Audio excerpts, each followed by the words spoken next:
बहुत ही प्यारे विद्यार्थियों, इस वीडियो ਵਿੱਚ ਆਪ ਜੀ ਦਾ ਸਵਾਗਤ ਹੈ। ਸੋ ਇਹ ਵੀਡੀਓ ਹੈ ਜਮਾਤ 8ਵੀਂ ਦੇ ਲਈ, ਵਿਸ਼ਾ ਵਿਗਿਆਨ, ਪਾਠ ਤੀਸਰਾ। ਪਾਠ ਤੀਸਰੇ ਦਾ ਨਾਮ ਹੈ ਸੰਸ਼ਲਿਸ਼ਟ ਰੇਸ਼ੇ ਅਤੇ ਪਲਾਸਟਿਕ। ਇਸ ਵੀਡੀਓ ਵਿੱਚ ਇਸ ਪਾਠ ਨਾਲ ਸੰਬੰਧਿਤ ਵਸਤੂਨਿਸ਼ਟ ਪ੍ਰਸ਼ਨ ਉੱਤਰ ਕੀਤੇ ਜਾਣਗੇ। ਇਸ ਵਿੱਚ 30 ਪ੍ਰਸ਼ਨ ਪੁੱਛੇ ਜਾਣਗੇ ਅਤੇ ਉਹਨਾਂ ਦੀਆਂ ਆਪਸ਼ਨ ਦਿੱਤੀਆਂ ਜਾਣਗੀਆਂ। ਸੋ ਪਹਿਲਾਂ 30 ਪ੍ਰਸ਼ਨ ਅਤੇ ਉਹਨਾਂ ਦੀਆਂ ਆਪਸ਼ਨ ਅਤੇ ਵੀਡੀਓ ਦੇ ਅੰਤਲੇ ਭਾਗ ਵਿੱਚ ਉਹਨਾਂ ਦੇ ਉੱਤਰ ਵੀ ਦੱਸੇ ਜਾਣਗੇ। ਸੋ ਆਓ ਕਰਦੇ ਹਾਂ ਪਾਠ ਤੀਸਰੇ ਦੇ ਵਸਤੂਨਿਸ਼ਟ ਪ੍ਰਸ਼ਨ ਉੱਤਰ। ਪ੍ਰਸ਼ਨ ਪਹਿਲਾ, ਨਵਕਿਰਨ ਨੂੰ ਅੱਜ ਸਕੂਲ ਵਿੱਚ ਕੁਦਰਤੀ ਰੇਸ਼ਿਆਂ ਬਾਰੇ ਜਾਣਕਾਰੀ ਦਿੱਤੀ ਗਈ। ਨਵਕਿਰਨ ਕਿਵੇਂ ਪਤਾ ਕਰੇਗੀ ਕਿ ਦਿੱਤੇ ਗਏ ਰੇਸ਼ੇ ਕੁਦਰਤੀ ਹਨ? ਰੇਸ਼ਿਆਂ ਨੂੰ ਸੁੰਘ ਕੇ, ਰੇਸ਼ਿਆਂ ਨੂੰ ਵੇਖ ਕੇ, ਰੇਸ਼ਿਆਂ ਨੂੰ ਜਲਾ ਕੇ ਜਾਂ ਉਪਰੋਕਤ ਵਿੱਚੋਂ ਕੋਈ ਨਹੀਂ। ਸੋ ਅਗਲੇ ਪ੍ਰਸ਼ਨ 'ਤੇ ਚੱਲਦੇ ਹਾਂ। ਗੁਰਿੰਦਰ ਨੇ ਅੱਜ ਧਿਆਨ ਦਿੱਤਾ ਕਿ ਬਿਜਲੀ ਦੇ ਸਵਿੱਚ ਇੱਕ ਖਾਸ ਪਦਾਰਥ ਦੇ ਬਣੇ ਹੁੰਦੇ ਹਨ। ਉਹ ਪਦਾਰਥ ਕਿਹੜਾ ਹੈ? ਲੱਕੜ, ਲੋਹਾ, ਰਬੜ ਜਾਂ ਥਰਮੋਸੈਟਿੰਗ ਪਲਾਸਟਿਕ। ਅਗਲਾ ਪ੍ਰਸ਼ਨ, ਹਰਪ੍ਰੀਤ ਕੋਲ 2 ਕਮੀਜ਼ਾਂ ਹਨ, ਇੱਕ ਰੇਸ਼ਮੀ ਅਤੇ ਇੱਕ ਸੂਤੀ। ਪਾਣੀ ਵਿੱਚ ਪਾਉਣ 'ਤੇ ਕਿਹੜੀ ਕਮੀਜ਼ ਵੱਧ ਪਾਣੀ ਸੋਖੇਗੀ? ਰੇਸ਼ਮੀ, ਸੂਤੀ, ਦੋਵੇਂ ਬਰਾਬਰ ਜਾਂ ਕੁਝ ਕਹਿ ਨਹੀਂ ਸਕਦੇ। ਅੱਗੇ ਪ੍ਰਸ਼ਨ ਚੌਥਾ, ਅੱਜ ਕਲਾਸ ਵਿੱਚ ਪੜ੍ਹਾਈ ਦੌਰਾਨ ਮਨਦੀਪ ਨੂੰ ਪਤਾ ਲੱਗਾ ਕਿ ਇੱਕ ਅਜਿਹਾ ਪਲਾਸਟਿਕ ਹੈ ਜੋ ਗਰਮ ਕਰਨ 'ਤੇ ਆਪਣਾ ਰੂਪ ਬਦਲ ਲੈਂਦਾ ਹੈ। ਉਸ ਪਦਾਰਥ ਨੂੰ ਕੀ ਕਹਿੰਦੇ ਹਨ? ਪਲਾਸਟਿਕ, ਥਰਮੋਪਲਾਸਟਿਕ, ਐਕ੍ਰੀਲਿਕ ਜਾਂ ਉਪਰੋਕਤ ਸਾਰੇ ਹੀ। ਅਗਲਾ ਪ੍ਰਸ਼ਨ, ਰਵੀ ਦੀ ਮਾਂ ਪਾਣੀ ਦੇ ਲਈ ਹਮੇਸ਼ਾ ਪੈਟ ਦੀ ਬੋਤਲਾਂ ਖਰੀਦਦੀ ਹੈ। ਪੇਂਟ ਦੀ ਵਰਤੋਂ ਹੋਰ ਕਿਸ ਲਈ ਹੁੰਦੀ ਹੈ? ਬਰਤਨ, ਤਾਰਾਂ, ਫਿਲਮ ਜਾਂ ਉਪਰੋਕਤ ਸਾਰੇ। ਪ੍ਰਸ਼ਨ ਛੇਵਾਂ, ਵਰਿੰਦਰ ਨੇ ਸ਼ਹਿਰ ਵਿੱਚ ਇੱਕ ਬੋਰਡ ਵੇਖਿਆ ਜਿਸ 'ਤੇ ਲਿਖਿਆ ਸੀਗਾ ਪਲਾਸਟਿਕ ਮੁਕਤ ਸ਼ਹਿਰ। ਪਲਾਸਟਿਕ ਵਾਤਾਵਰਣ ਲਈ ਘਾਤਕ ਕਿਉਂ ਹੈ? ਪਲਾਸਟਿਕ ਜੈਵ ਵਿਘਟਨਸ਼ੀਲ ਹੁੰਦਾ ਹੈ। ਪਲਾਸਟਿਕ ਮਜ਼ਬੂਤ ਨਹੀਂ ਹੁੰਦਾ। ਪਲਾਸਟਿਕ ਜੈਵ ਅਵਿਘਟਨਸ਼ੀਲ ਹੁੰਦਾ ਹੈ ਜਾਂ ਉਪਰੋਕਤ ਸਾਰੇ ਹੀ। ਅਗਲੇ ਪ੍ਰਸ਼ਨ 'ਤੇ ਚੱਲੀਏ। ਸੁਖਜਿੰਦਰ ਨੂੰ ਅੱਜ ਪਤਾ ਲੱਗਿਆ ਕਿ ਰੇਸ਼ਮ ਦੇ ਕੀੜੇ ਤੋਂ ਮਿਲਦਾ ਹੈ। ਰੇਸ਼ਮ ਦਾ ਕੀੜਾ ਕਿਸ ਦਰਖਤ 'ਤੇ ਪਾਲਿਆ ਜਾਂਦਾ ਹੈ? ਸ਼ਹਿਤੂਤ 'ਤੇ, ਬਬੂਲ 'ਤੇ, ਕਪਾਹ 'ਤੇ ਜਾਂ ਨਿੰਮ 'ਤੇ। ਅਗਲਾ ਪ੍ਰਸ਼ਨ, ਅਮਨਦੀਪ ਦੇ ਮਾਤਾ ਅਚਾਰ ਪਾਉਣ ਲਈ ਪਲਾਸਟਿਕ ਦਾ ਬਰਤਨ ਵਰਤੋਂ ਵਿੱਚ ਲੈਂਦੇ ਹਨ। ਅਜਿਹਾ ਕਿਉਂ ਕੀਤਾ ਜਾਂਦਾ ਹੈ? ਪਲਾਸਟਿਕ ਦੇ ਬਰਤਨ ਸਸਤੇ ਹੁੰਦੇ ਹਨ। ਪਲਾਸਟਿਕ ਦੇ ਬਰਤਨ ਹਵਾ ਨਾਲ ਕਿਰਿਆ ਨਹੀਂ ਕਰਦੇ। ਅਚਾਰ ਜ਼ਹਿਰੀਲਾ ਨਹੀਂ ਹੁੰਦਾ ਜਾਂ ਉਪਰੋਕਤ ਸਾਰੇ ਹੀ। ਅਗਲਾ ਪ੍ਰਸ਼ਨ, ਰਮਨਦੀਪ ਆਪਣੀ ਸਹੇਲੀ ਨੂੰ ਦੱਸਦੀ ਹੈ ਕਿ ਉਸਨੇ ਐਕ੍ਰੀਲਿਕ ਤੋਂ ਬਣਿਆ ਸਵੈਟਰ ਖਰੀਦਿਆ ਹੈ। ਐਕ੍ਰੀਲਿਕ ਤੋਂ ਬਣੇ ਸਵੈਟਰ ਕੁਦਰਤੀ ਰੇਸ਼ੇ ਤੋਂ ਬਣੇ ਸਵੈਟਰ ਤੋਂ ਮਹਿੰਗੇ ਹੁੰਦੇ ਹਨ ਜਾਂ ਸਸਤੇ? ਸੋ ਮਹਿੰਗੇ, ਸਸਤੇ, ਬਰਾਬਰ ਮੁੱਲ ਦੇ ਜਾਂ ਕੁਝ ਕਹਿ ਨਹੀਂ ਸਕਦੇ। ਸੋ ਹੁਣ 10ਵੇਂ ਪ੍ਰਸ਼ਨ 'ਤੇ ਚੱਲਦੇ ਹਾਂ। ਅਲਕਾ ਨੇ ਕੁਝ ਕੱਪੜੇ ਧੋ ਕੇ ਸੁੱਕਣੇ ਪਾਏ। ਕੁਝ ਸਮੇਂ ਬਾਅਦ ਉਸਨੇ ਦੇਖਿਆ ਕਿ ਕੁਝ ਕੱਪੜੇ ਸੁੱਕ ਗਏ ਹਨ ਜਦ ਕਿ ਕੁਝ ਕੱਪੜੇ ਅਜੇ ਵੀ ਗਿੱਲੇ ਹਨ। ਕੁਝ ਕੱਪੜੇ ਅਜੇ ਵੀ ਗਿੱਲੇ ਕਿਉਂ ਹਨ?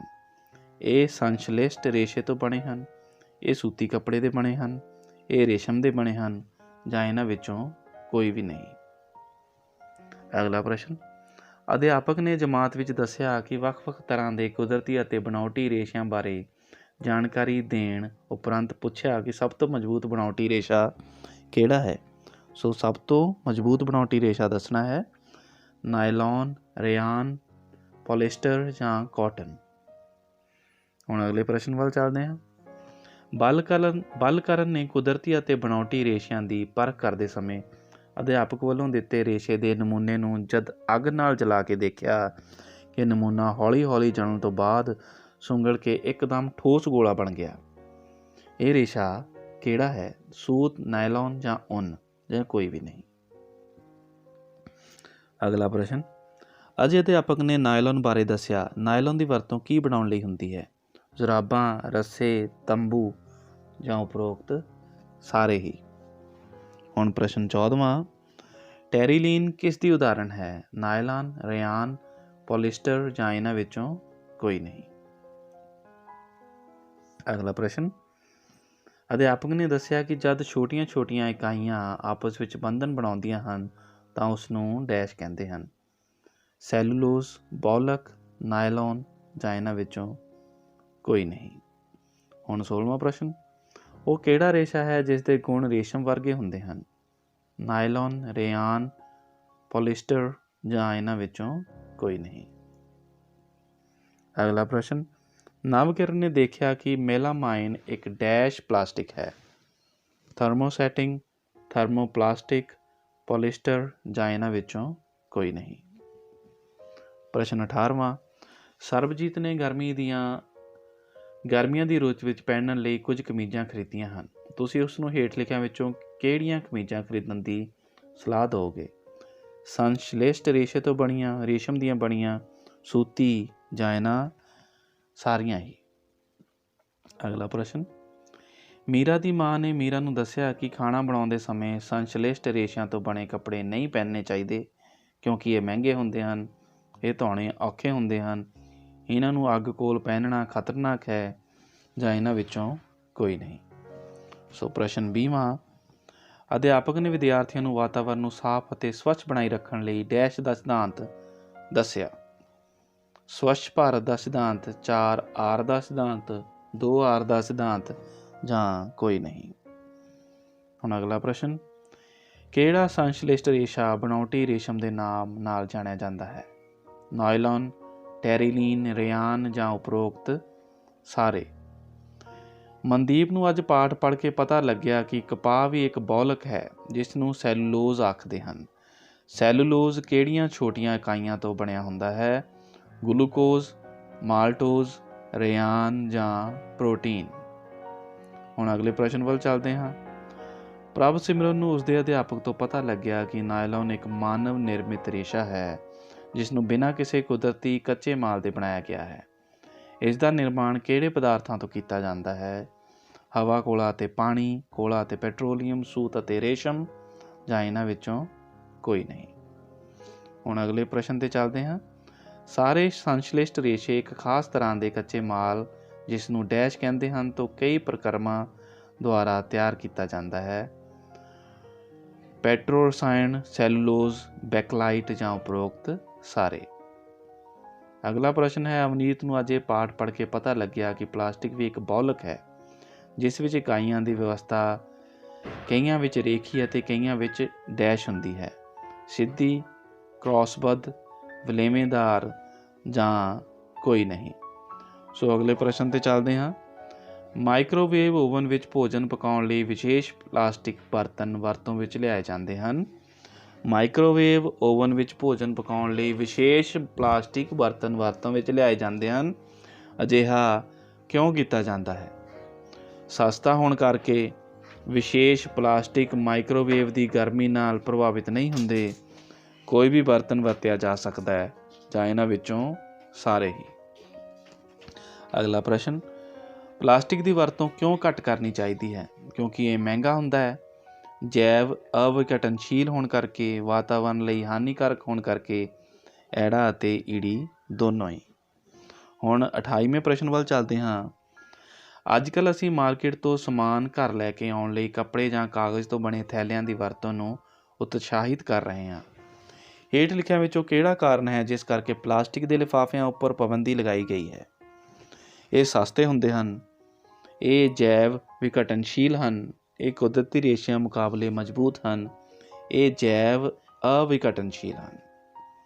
ਸੋ ਵਿਦਿਆਰਥੀਓ, ਹੁਣ 29ਵੇਂ ਪ੍ਰਸ਼ਨ ਵੱਲ ਚੱਲਦੇ ਹਾਂ। ਅਧਿਆਪਕ ਨੇ ਧਰਮਿੰਦਰ ਨੂੰ ਦੱਸਿਆ ਕਿ ਇੱਕ ਅਜਿਹਾ ਬਣਾਉਟੀ ਰੇਸ਼ਾ ਵੀ ਹੈ ਜਿਸ ਨੂੰ ਨ ਵਿਆਉਣਯੋਗ ਸਰੋਤ ਤੋਂ ਪ੍ਰਾਪਤ ਕੀਤਾ ਜਾਂਦਾ ਹੈ।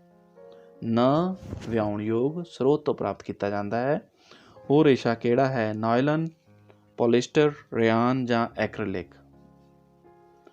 ਸੋ ਅੱਜ ਦਾ ਆਖਰੀ ਪ੍ਰਸ਼ਨ, ਨਰੇਸ਼ ਪਹਾੜ ਦੀ ਚੜ੍ਹਾਈ ਕਰਨਾ ਚਾਹੁੰਦਾ ਹੈ, ਉਸ ਨੂੰ ਹੇਠ ਲਿਖਿਆਂ ਵਿੱਚੋਂ ਕਿਹੜੀ ਰੱਸੀ ਦਾ ਇਸਤੇਮਾਲ ਕਰਨਾ ਚਾਹੀਦਾ ਹੈ?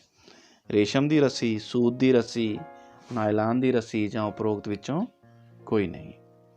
ਸੋ ਪਿਆਰੇ ਵਿਦਿਆਰਥੀਓ, ਇਹ ਸੀ 30 ਪ੍ਰਸ਼ਨ ਤੇ ਉਹਨਾਂ ਦੀਆਂ ਆਪਸ਼ਨਸ। ਸੋ ਆਓ ਇਹਨਾਂ ਦੇ ਹੁਣ ਉੱਤਰਾਂ 'ਤੇ ਵਿਚਾਰ ਕਰਦੇ ਹਾਂ। ਸੋ ਪ੍ਰਸ਼ਨ ਪਹਿਲਾ, ਨਵਕਿਰਨ ਨੂੰ ਅੱਜ ਸਕੂਲ ਵਿੱਚ ਕੁਦਰਤੀ ਰੇਸ਼ਿਆਂ ਬਾਰੇ ਜਾਣਕਾਰੀ ਦਿੱਤੀ ਗਈ। ਨਵਕਿਰਨ ਕਿਵੇਂ ਪਤਾ ਕਰੇਗੀ ਕਿ ਦਿੱਤੇ ਗਏ ਰੇਸ਼ੇ ਕੁਦਰਤੀ ਹਨ? ਉੱਤਰ ਹੈ ਰੇਸ਼ਿਆਂ ਨੂੰ ਜਲਾ ਕੇ।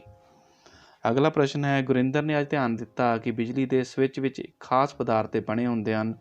ਉਹ ਪਦਾਰਥ ਹੈ ਥਰਮੋਸੈਟਿੰਗ ਪਲਾਸਟਿਕ।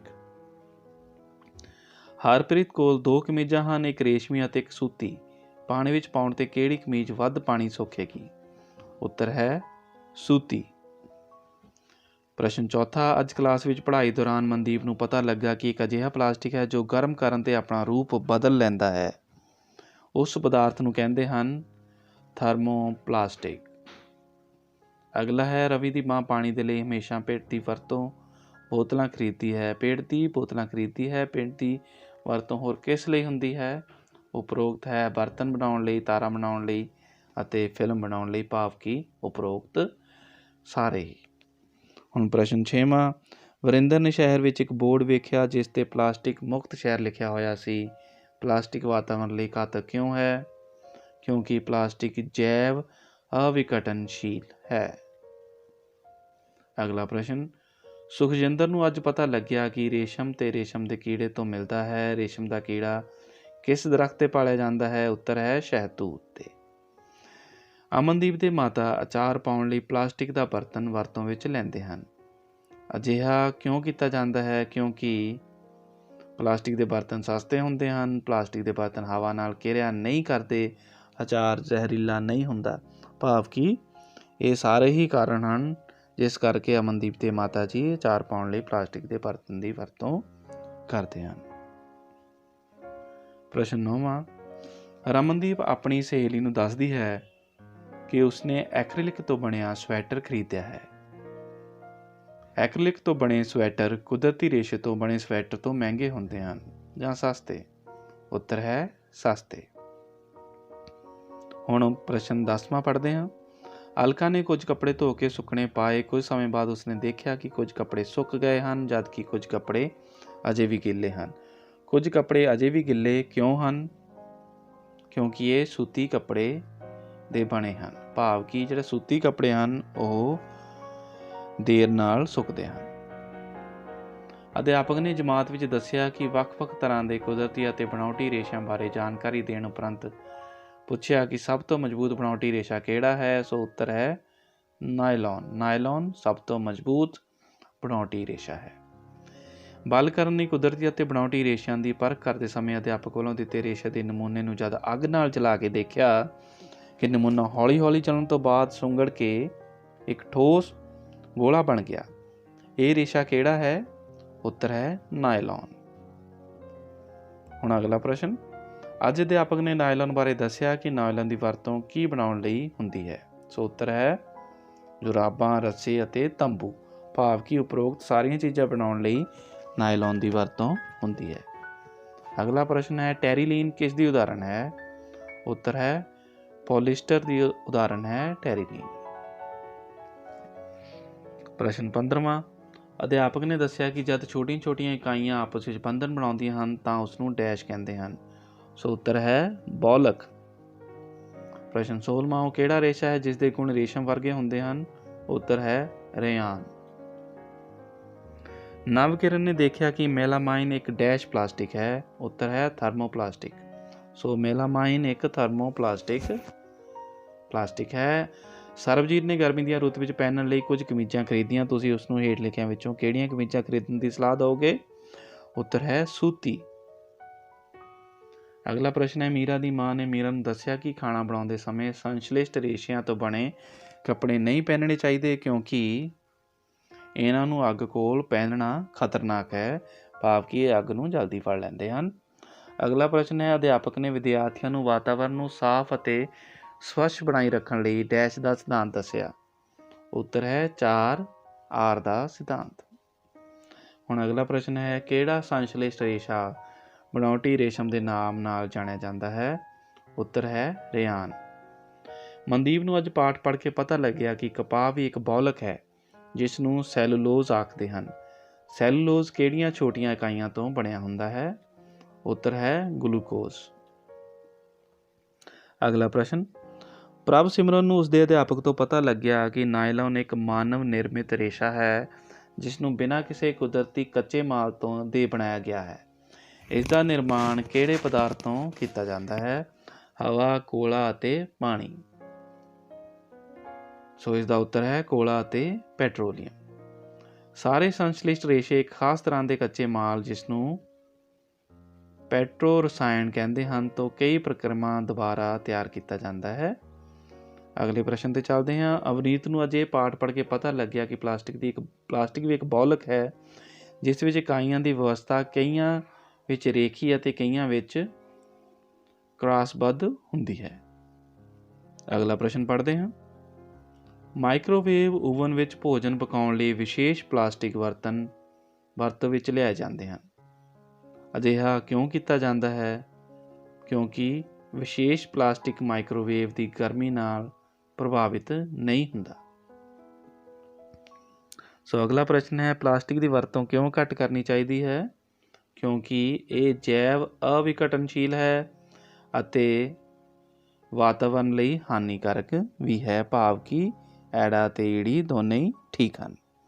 ਸੋ ਅਗਲਾ ਪ੍ਰਸ਼ਨ ਹੈ, ਅੱਜ ਕੱਲ੍ਹ ਅਸੀਂ ਮਾਰਕੀਟ ਤੋਂ ਸਮਾਨ ਘਰ ਲੈ ਕੇ ਆਉਣ ਲਈ ਕੱਪੜੇ ਜਾਂ ਕਾਗਜ਼ ਤੋਂ ਬਣੇ ਥੈਲਿਆਂ ਦੀ ਵਰਤੋਂ ਨੂੰ ਉਤਸ਼ਾਹਿਤ ਕਰ ਰਹੇ ਹਾਂ। ਹੇਠ ਲਿਖਿਆਂ ਵਿੱਚੋਂ ਕਿਹੜਾ ਕਾਰਨ ਹੈ ਜਿਸ ਕਰਕੇ ਪਲਾਸਟਿਕ ਦੇ ਲਿਫਾਫੇ ਉੱਪਰ ਪਾਬੰਦੀ ਲਗਾਈ ਗਈ ਹੈ?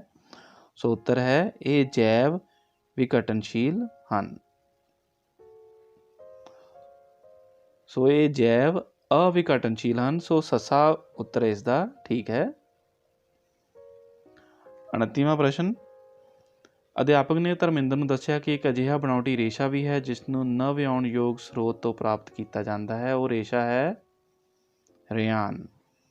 ਅਗਲਾ ਪ੍ਰਸ਼ਨ ਹੈ, ਨਰੇਸ਼ ਪਹਾੜ ਦੀ ਚੜ੍ਹਾਈ ਕਰਨਾ ਚਾਹੁੰਦਾ ਹੈ, ਉਸਨੂੰ ਹੇਠ ਲਿਖਿਆਂ ਵਿੱਚੋਂ ਕਿਹੜੀ ਰੱਸੀ ਦਾ ਇਸਤੇਮਾਲ ਕਰਨਾ ਚਾਹੀਦਾ ਹੈ? ਉੱਤਰ ਹੈ ਨਾਇਲੋਨ ਦੀ ਰੱਸੀ ਦਾ, ਕਿਉਂਕਿ ਇਹ ਬਹੁਤ ਹੀ ਮਜ਼ਬੂਤ ਹੁੰਦੀ ਹੈ। ਸੋ ਅਗਲੇ ਪ੍ਰਸ਼ਨ ਵੱਲ ਚੱਲਦੇ ਹਾਂ ਹੁਣ। ਸੋ ਪਿਆਰੇ ਵਿਦਿਆਰਥੀਓ, ਇਹ ਸੀ ਅੱਜ ਦੇ 30 ਪ੍ਰਸ਼ਨ ਅਤੇ ਉਹਨਾਂ ਦੇ ਉੱਤਰ। ਸੋ ਇਹੋ ਜਿਹੀਆਂ ਵੀਡੀਓ ਲੈ ਕੇ ਤੁਹਾਡੇ ਨਾਲ ਫਿਰ ਮੁਲਾਕਾਤ ਹੋਏਗੀ। ਤਦ ਤੱਕ ਲਈ ਸ਼ੁਕਰੀਆ, ਧੰਨਵਾਦ ਅਤੇ ਥੈਂਕਸ।